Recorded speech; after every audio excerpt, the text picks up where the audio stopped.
Ce n'est pas vraiment l'amour des crassiers qui a conduit Marine Le Pen à faire de la politique dans le bassin minier. Après une première tentative dans le 17e arrondissement de Paris, elle choisit une terre mortifiée par la crise pour développer une implantation locale qui manque au Front National.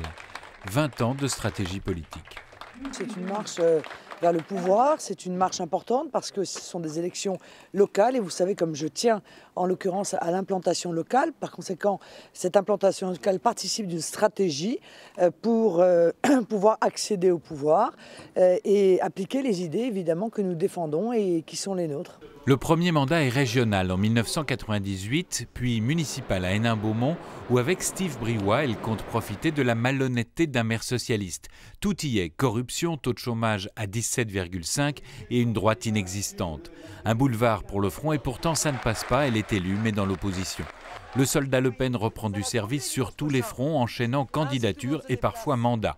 Réélue en région, députée européenne, les cumulards de l'UMPS n'ont vraiment rien à lui apprendre. Elle échoue aux législatives et à la présidentielle. Mais ces échecs sont aussi des victoires, car selon la nature de l'élection, le Front est la deuxième ou troisième force du territoire.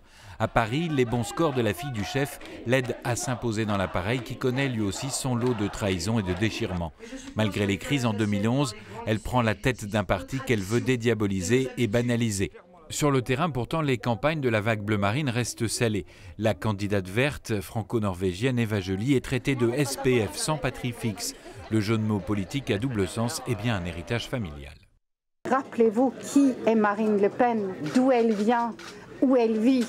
Marine Le Pen est née avec une cuillère d'argent dans la bouche. Elle vit dans un château proche de Paris. Et elle est l'héritière d'une fortune illégitime.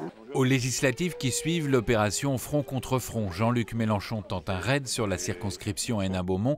Les gars de la marine fabriquent de faux tracts annonçant l'islamisation de la circonscription.